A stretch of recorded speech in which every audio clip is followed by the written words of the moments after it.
उधर हरियाणा के जिंद में 36 के 150वें जन्म दिवस के समारोह में शामिल हुए, जहां उन्होंने विवेकानंद के बारे में बताते हुए कहा कि विवेकानंद एक महान दार्शनिक थे जिनकी बातों को हम लोगों को अनुसरण करना चाहिए। इसके अलावा उन्होंने रामकृष्ण मिशन के सराहनीय कार्य की भी तारीफ की और कहा कि इससे युवाओं को काफी प्रोत्साहन मिलेगा।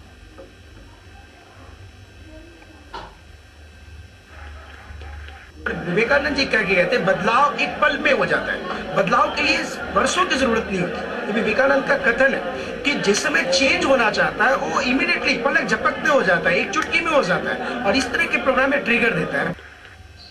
Our government has approved in principle a grant of rupees 100 crores for a value education project of the Ramakrishna Mission.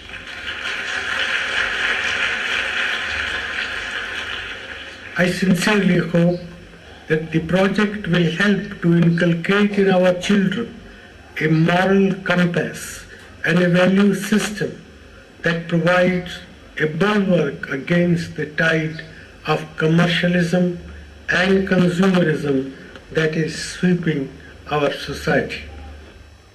उधर दिल्ली के नजफगढ़ में भी मंगलवार के दिन स्वामी विवेकानंद जी की जयंती समारोह का आयोजन किया गया। समारोह में स्वामी विवेकानंद के गुणों और कार्यों का विस्तार से उस पर चर्चा की गई, जिसमें उनके बारे में बच्चों को विशेषकर और साथ ही इस समारोह में उपस्थित लोगों को बताया गया।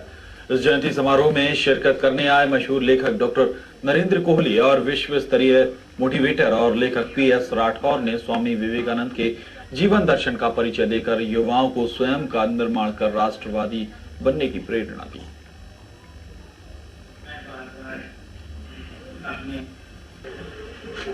लोगों ने कहा था कि आपका देश भ्रष्ट है क्योंकि आपकी संस्कृति भ्रष्ट है, तो उन्होंने उसका उत्तर दिया था कि मेरी संस्कृति पर ये देश चला होता तो भ्रष्ट ना होता। ये देश इसलिए भ्रष्ट है क्योंकि इसने अपनी संस्कृति को त्याग दिया है। हम उस संस्कृति का स्मरण करा रहे हैं ताकि लोगों को समझ में आए कि वो भ्रष्ट क्यों है।